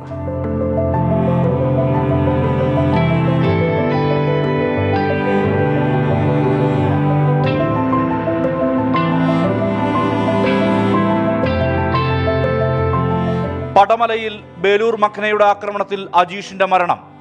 ബേലൂർ മഖനയെ പിടികൂടാനുള്ള ദൗത്യം തുടരുന്നതിനിടെ പാക്കത്ത് കാട്ടാനയാക്രമണത്തിൽ ഫോറസ്റ്റ് വാച്ചർ പോളിന്റെ മരണം. ഇതോടെ വനം വകുപ്പ് വയനാട്ടിലെ ഇക്കോ ടൂറിസം കേന്ദ്രങ്ങൾ അടച്ചിട്ടു.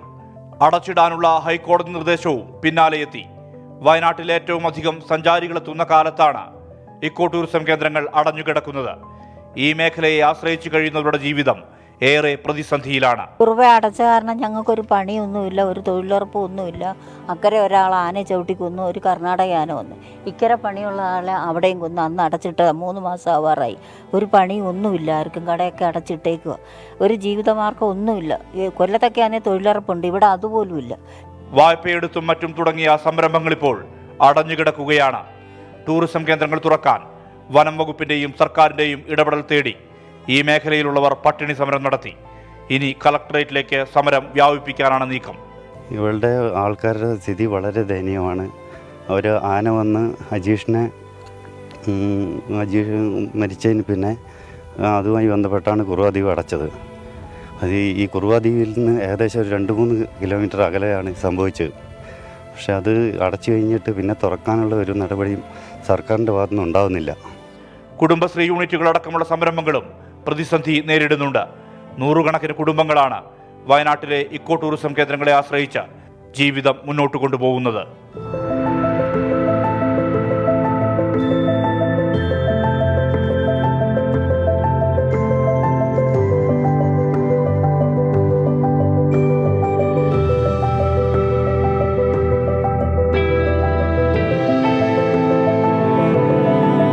ഇത് കുറുവാദ്വീപിന്റെ മാത്രം സ്ഥിതിയല്ല. ജില്ലയിലെ മറ്റ് ഇക്കോ ടൂറിസം കേന്ദ്രങ്ങളും നേരിടുന്നത് സമാനമായ പ്രതിസന്ധിയാണ്. വനം വകുപ്പ് കണ്ണു തുറക്കണം. ഇക്കോ ടൂറിസം കേന്ദ്രങ്ങൾ തുറക്കാനുള്ള നടപടി വേഗത്തിലാക്കണം. മനു ദാമോദരനൊപ്പം സുർജിത് അയ്യപ്പത്ത്, 24 വയനാട്. പൊതുജനം കഴുതയല്ല സാർ. വർഷാവർഷം വരുന്ന സീസൺ സമയത്ത് ഈ പ്രതിസന്ധിയിൽ കടുത്ത നിരാശയിലാണ് വയനാട്ടിലെ ടൂറിസ്റ്റ് കേന്ദ്രങ്ങളെ ആശ്രയിച്ച് കഴിയുന്ന ആളുകൾ. അവർക്ക് പറയാനുള്ളത് കൂടി നമുക്ക് നോക്കാം. ജനങ്ങളുടെ പ്രതികരണങ്ങൾ. വയനാട് ജില്ലയിലെ ഏറ്റവും പ്രധാനപ്പെട്ട ടൂറിസ്റ്റ് കേന്ദ്രമാണ് കുറുവാദ്വീപ്. ഈ കുറുവാദ്വീപിനെ ആശ്രയിച്ച് ഇവിടെ 10,000-ഓളം ജനങ്ങൾ ജീവിക്കുന്നുണ്ട്. ഇപ്പോൾ ഈ 3 മാസക്കാലമായിട്ട് കുറുവാദ്വീപ് ഇങ്ങനെ അടച്ചിട്ട് കാരണം ജീവിക്കാൻ യാതൊരു മാർഗ്ഗമില്ലാതെ എല്ലാവരും നട്ടം തിരിയാണ്. കുടുംബശ്രീയിൽ നിന്നും അല്ലാതെ ബാങ്ക് വഴിയുള്ള ലോണുകൾ എടുത്തിട്ടാണ് ഇവിടെ പല സ്ഥാപനങ്ങളും പ്രവർത്തിച്ചു വരുന്നത്. ഇപ്പോൾ ലോണ് 3 മാസക്കാലത്തോളമായി നമുക്ക് തിരിച്ചടയ്ക്കാൻ യാതൊരു മാർഗ്ഗമില്ലാതെ ഇരിക്കുകയാണ്. നമുക്ക് ഏപ്രിൽ മെയ്യിലാണ് നമുക്ക് കൂടുതലൊരു വരുമാനം കിട്ടുന്ന ഒരു ടൈം എന്ന് പറയുന്നത്. പിന്നെ കൂടാതെ നമ്മളിപ്പം പട്ടിണിക്കഞ്ഞി സമരം നടത്തിയായിരുന്നു. അതപ്പം നമ്മൾ ഇനിയും കുടുംബശ്രീ പ്രവർത്തകർ മുന്നോട്ടിറങ്ങി ഈ സമരം കൂടുതൽ വ്യാപിപ്പിച്ചുകൊണ്ട് നമ്മൾ ഇതിനു വേണ്ടിയിട്ട് എല്ലാ നടപടികളും മുന്നോട്ട് നടത്തുമെന്ന് തന്നെയാണ് വിചാരിക്കുന്നത്. ഏറ്റവും കൂടുതൽ സഞ്ചാരികൾ കുറുവാദ്വീപിലേക്ക് ഇപ്പോൾ നമ്മുടെ എക്കോ ടൂറിസം സെൻറ്ററിൽ ഏറ്റവും മുന്നിട്ട് നിൽക്കുന്ന ഒരു സ്ഥലമാണ്. ആൾപ്പാർപ്പില്ലാത്ത ഏക ദ്വീപാണ് കുറുവാദ്വീപ്. ഇപ്പോൾ ഏറ്റവും കൂടുതൽ ടൂറിസ്റ്റുകൾ ഏപ്രിൽ മെയ് മാസങ്ങളിലാണ് ഏറ്റവും കൂടുതൽ ടൂറിസ്റ്റുകൾ വരുന്ന ഒരു സമയമാണ്. ആ സമയത്താണ് നമുക്കൊരു മേലൂർ മഖ്ന എന്ന ആനയുടെ ഒരു വിഷയത്തിൻ്റെ പേരിൽ കുറുവാദ്വീപ് അടച്ചു പോയത്. ഒന്നുമില്ലാത്ത നമ്മൾ ഇത്രയും ദൂരം കണ്ണൂരിൽ നിന്ന് കാറ് ഓടിച്ചിട്ട് ഇവിടെ വന്നിവിടെ എത്തുമ്പോഴാണ് അറിയുന്നത് ഇങ്ങനെ തുറന്നിട്ടില്ല. പിന്നെ ഇനി വേറെ എവിടെയെങ്കിലുമൊക്കെ കറങ്ങിയിട്ട് തിരിച്ചു പോവുക, അത്രേ ഉള്ളൂ. പിന്നെ ആകപ്പാടെ നമുക്ക് കിട്ടിയൊരിത് ചങ്ങാടത്തെ കയറി ഒരു വട്ടം ചുറ്റിന്ന് മാത്രം. ഞങ്ങൾ കരുനാഗപ്പള്ളി നിന്നാണ് വരുന്നത്. ഞങ്ങളിങ്ങനെ വന്നത് ഞങ്ങളുടെ ഫാമിലി റിലേറ്റീവ്സാണ്. അപ്പോൾ ഞങ്ങൾ ഇവിടെ വന്നപ്പോൾ ഇതുപോലെ വന്നെ ബുദ്ധിമുട്ടുണ്ടായി. ഇവിടെ വന്നപ്പോഴാണ് ഇത് അറിയുന്നത് ഇങ്ങനെ ക്ലോസ് ചെയ്തു എന്നുള്ളത്. കുഴപ്പമില്ല, ഇനി അത് അധികാരികൾ അതിന് വേണ്ടുന്ന കാര്യങ്ങൾ ചെയ്താൽ അത് മറ്റുള്ളവർക്കും, അത് തന്നെയല്ല ഇവിടെ ഒരുപാട് പേര് ഇതുകൊണ്ട് ജീവിക്കുന്ന ഒരുപാട് പേരുണ്ട്, അവർക്കതൊരു പ്രയോജനമാകുന്നുള്ള. എന്തായാലും ഈ കുറുവാദ്വീപിലെ ടൂറിസത്തെ ആശ്രയിച്ച് കഴിയുന്ന ഒരുപാട് ആളുകളുണ്ടെന്ന് മനസ്സിലായി. അവർക്കൊക്കെ ജീവിതം വഴിമുട്ടി കാണും ഇതോടെ, ഈ സംഭവത്തോടെ. എന്തായാലും ഇതിൽ അധികാരികൾ നടപടിയെടുക്കട്ടെ. റമിത് രാജൻ പറഞ്ഞു, DRSK നമ്മുടെ വാർത്താ ലേഖകർക്ക് പ്രത്യേക പ്രൊട്ടക്ഷൻ കൊടുക്കേണ്ടി വരുമോ? പിന്നെ കേരളത്തിൽ ശരിക്കും മറ്റ് ഉത്തരേന്ത്യൻ സംസ്ഥാനങ്ങൾ പോലെയല്ല, വാർത്താലേഖകർക്കും പത്രപ്രതിനിധികൾക്കും ടെലിവിഷൻ ജേർണലിസ്റ്റുകൾക്കൊന്നും ഒരു ബുദ്ധിമുട്ടുമില്ലാതെ സ്വതന്ത്രമായി പ്രവർത്തിക്കാൻ കഴിയുന്ന സ്ഥലമാണ്. ചില ഒറ്റപ്പെട്ട സംഭവങ്ങളിൽ ഇതേപോലെ ചില അധോലോകങ്ങളും അതേപോലെ ചില ഗുണ്ടകളും ഒക്കെ ഇടപെട്ടെന്ന് വരും. അതുപോലെ ചിലപ്പോൾ നമ്മൾ ഇവർക്കെതിരെ ചില വാർത്തകൾ കൊടുത്താൽ ആ ആളുകൾ ചിലപ്പോൾ ചില കൊട്ടേഷൻ കൊടുത്തെന്ന് വരും. അപ്പോൾ എന്തായാലും കുറച്ചുകൂടി ജാഗ്രത മാധ്യമപ്രവർത്തകർ പാലിക്കേണ്ട കാലമായി എന്നാണ് ഇതൊക്കെ സൂചിപ്പിക്കുന്നത്. അരുൺ രാജ് തന്നെ ഒരു ലൈവ് റിപ്പോർട്ട് ചെയ്യുന്നതിൻ്റെ അവസാനമാണ് ഇങ്ങനെ ഒരുത്തൻ വഴിയെ പോയ ഒരുത്തൻ വന്ന് ഇടപെട്ട് ഇവിടെ ഇതൊന്നും ചെയ്യാൻ പറ്റില്ല എന്ന് കരുതി മർദ്ദിച്ചതും കത്തിയെടുത്ത് കുത്താൻ ശ്രമിച്ചതും ഒക്കെ. അപ്പോൾ എപ്പോഴും ഈ അപകടങ്ങൾ എവിടെ നിന്നാണ് ഒളിച്ചിരുന്ന അപകടങ്ങൾ പുറത്തേക്ക് ചാടുക എന്ന് നമുക്ക് പറയാൻ കഴിയില്ല. അപകടങ്ങളുണ്ട്, എന്നാൽ അതൊക്കെ ജീവിച്ച് നമുക്ക് മുന്നോട്ട് പോയേ പറ്റൂ. ജനാർദ്ദൻ നായർ യൂട്യൂബ് സന്ദേശം അയച്ചിരിക്കുന്നു. അദ്ദേഹം പറയുന്നു, താങ്കളുടെ റിപ്പോർട്ടേഴ്സിനെ എത്ര തന്നെ അഭിനന്ദിച്ചാലും മതിയാകില്ല എന്ന് അദ്ദേഹം പറയുന്നു. ഉദാഹരണം, തൃപ്പൂണിത്തുറയിൽ ആ അച്ഛൻ്റെ വിവരങ്ങൾ പുറലോകം അറിഞ്ഞത് താങ്കളുടെ റിപ്പോർട്ടർ വഴിയാണ്. അദ്ദേഹത്തെ ശ്യാംകുമാർ എന്ന റിപ്പോർട്ടറാണ് തൃപ്പൂണിത്തുറയിൽ നിന്ന് ഈ വന്ധ്യവയോധികനോട് മകൻ കാണിച്ച വിവരക്കേട് പുറം ലോകത്തെ അറിയിച്ചത്. വാടക വീട്ടിൽ അദ്ദേഹത്തെ ഉപേക്ഷിച്ചിട്ട് മകൻ കടന്നു കളഞ്ഞു എന്നായിരുന്നു വാർത്ത. കുടിവെള്ളക്ഷാമത്തിനൊപ്പം ജലാശയങ്ങൾ കൂടി സംരക്ഷിക്കാൻ കഴിയാതെ പോയാലോ? എന്തായിരിക്കും നമ്മുടെ അവസ്ഥ? കോഴിക്കോട് ഇടിയങ്ങരയിൽ അവസ്ഥ അത് തന്നെയാണ്. ഒരു നാടിനൊന്നാകെ ആശ്രയമായിരുന്ന ഇടിയങ്ങര കുളം നാശത്തിൻ്റെ വക്കിൽ. കുളം സംരക്ഷിക്കാൻ നിരവധി പദ്ധതികൾ കൊണ്ടുവന്നു, പക്ഷേ എല്ലാം കടലാസിൽ ഒതുങ്ങി. വകയിരുത്തിയ 2.5 കോടി രൂപ എങ്ങോട്ട് പോയി എന്നാണ് ഇപ്പോൾ നാട്ടുകാരുടെ ചോദ്യം. കോഴിക്കോട് നഗരത്തിലെ ചിറകളുടെ നാടായ തെക്കേപ്പുറത്തെ പരിസരവാസികൾക്ക് ആശ്രയമായ ഇടിയങ്ങര കുളമാണ് സംരക്ഷണമില്ലാതെ നശിക്കുന്നത്. കുളത്തിന്റെ സംരക്ഷണ ഭിത്തികൾ തകർന്നു. അതിഥി തൊഴിലാളികൾ ഉൾപ്പെടെ അനേകം പേർ ഉപയോഗിക്കുന്ന കുളം നവീകരണം കാത്തിരിക്കുകയാണ്.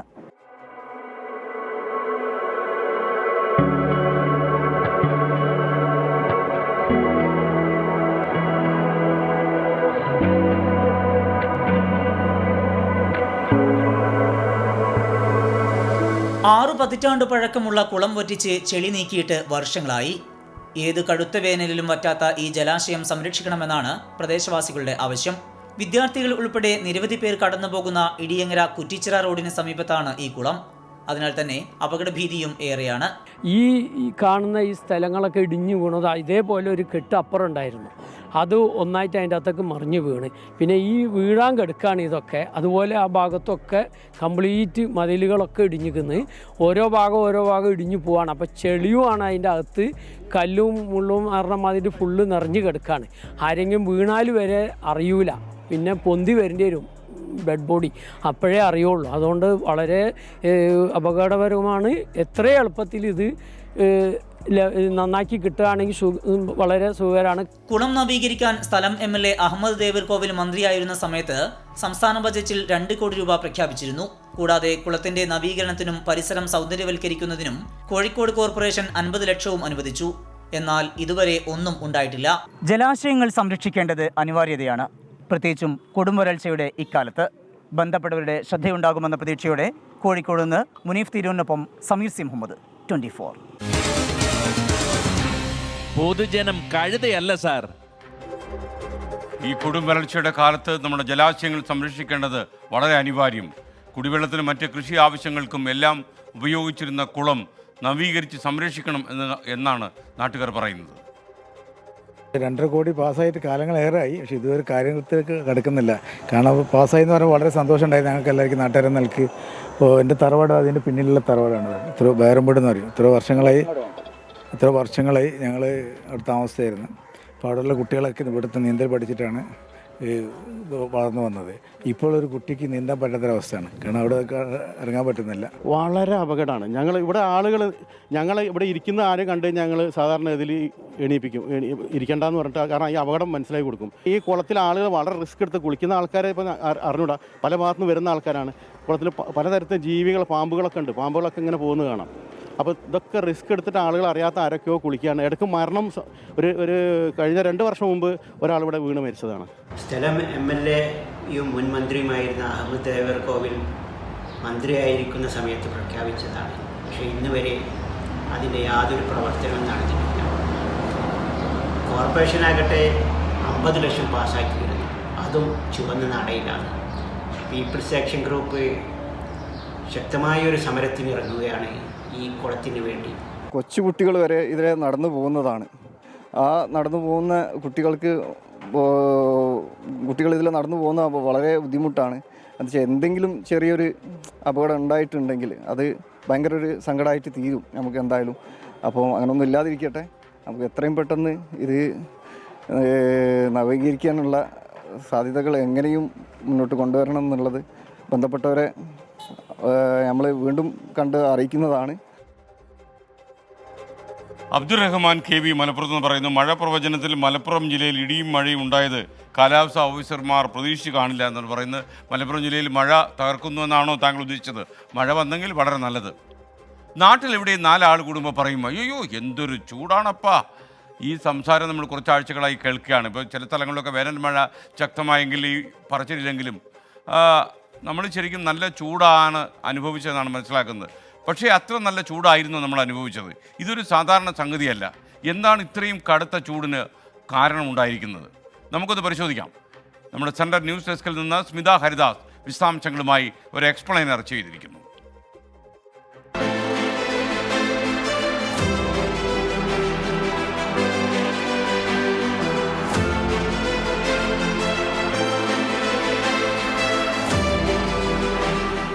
സംസ്ഥാനത്ത് മുൻപെങ്ങുമില്ലാത്ത വിധം കൊടും ചൂടാണ് ഇത്തവണ അനുഭവപ്പെട്ടത്. പകൽ മാത്രമല്ല, രാത്രി പോലും ചൂട് സഹിക്കാൻ പറ്റാത്ത അവസ്ഥ. പല ജില്ലകളിലും തുടർച്ചയായി ഉഷ്ണതരംഗം അനുഭവപ്പെട്ടു. സൂര്യാതപം മൂലം കുഴഞ്ഞു വീഴുന്നവർ, ജീവൻ പോലും നഷ്ടമായവർ. എന്തുകൊണ്ടാണ് ഇത് സംഭവിക്കുന്നത്? ഈ ചോദ്യം നമുക്ക് മുന്നിലുണ്ടല്ലേ. കാലാവസ്ഥാ വ്യതിയാനമാണ് ഇതിന് കാരണമെന്നാണ് പഠനങ്ങൾ. ഇന്ത്യയിൽ മാത്രമല്ല, ലോകം മുഴുവനും ഈ മാറ്റം സംഭവിക്കുന്നുണ്ടെന്നാണ് ഈ റിപ്പോർട്ടുകളെല്ലാം തന്നെ സൂചിപ്പിക്കുന്നത്. യൂറോപ്യൻ യൂണിയന്റെ കോപ്പർനിക്കസ് കാലാവസ്ഥാ സേവനം നൽകിയ ഡാറ്റയുടെ അടിസ്ഥാനത്തിലാണ് റിപ്പോർട്ടുകൾ എത്തുന്നത്. തുടർച്ചയായ 50 ദിവസം ഇതുവരെ രേഖപ്പെടുത്തിയതിൽ ഏറ്റവും ഉയർന്ന ചൂട് അനുഭവപ്പെട്ടു അത്രേ. ആഗോള അന്തരീക്ഷ താപനിലയിൽ രേഖപ്പെടുത്തിയിട്ടുള്ളതിൽ വെച്ച് ഏറ്റവും ചൂടേറിയ ഏപ്രിലായിരുന്നു ഈ കഴിഞ്ഞ മാസമെന്നാണ് കോപ്പർനിക്കസ് സേവനത്തിന്റെ സ്ഥിരീകരണം. കാലാവസ്ഥാ വ്യതിയാനം മൂലം ലോക സമുദ്രങ്ങൾ ഇക്കഴിഞ്ഞ വർഷം ഓരോ ദിവസവും താപനില റെക്കോർഡുകൾ ഭേദിച്ചു. കാലാവസ്ഥാ പ്രതിഭാസമായ എൽനിനോയ്ക്കും ഇതിൽ പങ്കുണ്ട് എന്നുള്ള കാര്യവും പുറത്തുവരുന്നുണ്ട്. ഭൂമിയിൽ നിലവിലുള്ള മഴയുടെയും ചൂടിൻ്റെയും കാറ്റിൻ്റെയും ഒക്കെ ഗതിയും ദിശയും കാലവും മാറ്റുന്നതാണ് എൽനിനോ പ്രതിഭാസം. 2023 ജൂലൈ മുതൽ സെപ്റ്റംബർ വരെ നീണ്ടുനിന്ന എൽനിനോ പ്രതിഭാസം കടുത്ത വേനലിന് കാരണമാകുമെന്ന് അന്നുതന്നെ ഐക്യരാഷ്ട്ര സംഘടന മുന്നറിയിപ്പ് നൽകിയിരുന്നതുമാണ്. ഈ റിപ്പോർട്ടുകളെ ശരിവയ്ക്കുന്നതാണ് ഈ വർഷം ആദ്യം മുതൽ ആഗോളതലത്തിലുണ്ടായ മാറ്റങ്ങൾ. ഈ വർഷം ഫെബ്രുവരി മാർച്ച് മാസങ്ങളിൽ, അതായത് 2024 ഫെബ്രുവരി മാർച്ച് മാസങ്ങളിൽ സമുദ്രോപരിതലത്തിലെ താപനില പ്രതിദിനം 21 ഡിഗ്രി സെൽഷ്യസ് എന്ന നിലയിലെത്തി. 23 ഓഗസ്റ്റ് 23, 2024 ജനുവരി 5 ഏറ്റവും വലിയ റെക്കോർഡ് ഭേദിച്ച ദിവസങ്ങളാണിത്. കടലിൽ വർദ്ധിച്ച തോതിൽ ചൂട് അനുഭവപ്പെടുന്നു. ഇത് കടൽ വിഭവങ്ങളുടെ നാശത്തിലേക്ക് നയിക്കുന്നുണ്ട്. അമൂല്യമായ പവിഴപ്പുറ്റുകൾക്ക് നിറമാറ്റം സംഭവിച്ചുകൊണ്ടിരിക്കുകയാണ്. അപൂർവ മത്സ്യങ്ങളും മറ്റ് സമുദ്രജീവികളും ഇല്ലാതാകുന്നു. അധികനാൾ ഈ സ്ഥിതി തുടർന്നാൽ സമുദ്രത്തിലെ ആവാസ വ്യവസ്ഥ തകിടം മറയും എന്നാണ് ശാസ്ത്രജ്ഞർ നൽകുന്ന മുന്നറിയിപ്പ്. 4 പതിറ്റാണ്ടുകൾക്ക് മുൻപ് കൊടും വേനൽ അനുഭവപ്പെടുന്ന പ്രദേശങ്ങളിൽ ഇപ്പോൾ പ്രളയവും പേമാരിയും അനുഭവപ്പെടുന്നതും, മിതമായ കാലാവസ്ഥ അനുഭവപ്പെട്ടിരുന്ന പ്രദേശങ്ങളിൽ, അതായത് നമ്മുടെ കേരളം തുടങ്ങിയ പ്രദേശങ്ങളിലൊക്കെ തന്നെ വരൾച്ചയും തുടർച്ചയായ വെള്ളപ്പൊക്കവും ഒക്കെ ഉണ്ടാകുന്നതും ഇതെല്ലാം തന്നെ കാലാവസ്ഥാ വ്യതിയാനത്തിൻ്റെ മുന്നറിയിപ്പുകളാണ്. അപ്പോൾ നമ്മളീ പറഞ്ഞുകൊണ്ടിരുന്ന കാര്യങ്ങളെല്ലാം തന്നെ കാലാവസ്ഥാ വ്യതിയാനം, ആഗോളതാപനം, ഇതൊക്കെ വെറും വാക്കുകളല്ല, പഠനങ്ങൾ കൊണ്ട്, വ്യക്തമായ റിപ്പോർട്ടുകൾ കൊണ്ട് സൂചിപ്പിച്ച കാര്യങ്ങളാണ്. അവർ നൽകിയിരുന്ന മുന്നറിയിപ്പുകൾ അത്രയും നമ്മൾ പാലിക്കാത്തതിൻ്റെ പ്രശ്നങ്ങളാണ് ഇപ്പോൾ ഇങ്ങനെ കണ്ടുവരുന്നതെല്ലാം എന്നാണ് ഈ റിപ്പോർട്ടുകളെല്ലാം തന്നെ വ്യക്തമാക്കുന്നത്. അതുകൊണ്ട് ജാഗ്രത പാലിക്കണം, കരുതിയിരിക്കേണ്ട സമയമാണിത്. രാവിലെ മോർണിംഗ് ഷോയിൽ ഞങ്ങളുടെ പ്രതിനിധി ശ്യാംകുമാർ ബ്രേക്ക് ചെയ്ത വാർത്തയുണ്ടല്ലോ, കിടപ്പ് രോഗിയായ ഷൺമുഖൻ, വന്ധ്യവയോധികനായ ഷൺമുഖനെ മകൻ വാടക വീട്ടിൽ ഉപേക്ഷിച്ചു പോയെന്ന വാർത്തയ്ക്ക് പുതിയൊരു അപ്ഡേറ്റ്. മകൻ ഉപേക്ഷിച്ചു പോയ വൃദ്ധനെ സഹോദരൻ്റെ വീട്ടിലേക്ക് മാറ്റുമെന്നാണ് അറിയുന്നത്. കോതമംഗലത്തുള്ള സഹോദരൻ്റെ വീട്ടിലേക്ക് മാറ്റാൻ ഇപ്പോൾ തകൃതിയായ ആലോചന നടക്കുന്നു. നിലവിൽ ആശുപത്രിയിൽ ചികിത്സയിൽ കഴിയുന്ന ഷൺമുഖൻ്റെ ആരോഗ്യനില തൃപ്തികരമാണ് എന്നറിയുന്നു. അച്ഛനെ വാടക വീട്ടിൽ ഉപേക്ഷിച്ചു പോയ മകൻ ഇപ്പോൾ വേളാങ്കണ്ണിയിലുണ്ടെന്നാണ് പോലീസ് പറയുന്നത്. എന്തായാലും കോതമംഗലത്തെ സഹോദരൻ്റെ വീട്ടിലേക്ക് മാറ്റാനാണ് ഇപ്പോൾ കാര്യമായ ആലോചന നടക്കുന്നത്. ഇനി സമൂഹ മാധ്യമങ്ങളിൽ നടക്കുന്ന വ്യാജ പ്രചാരണങ്ങളെക്കുറിച്ച് വ്യാജൻ.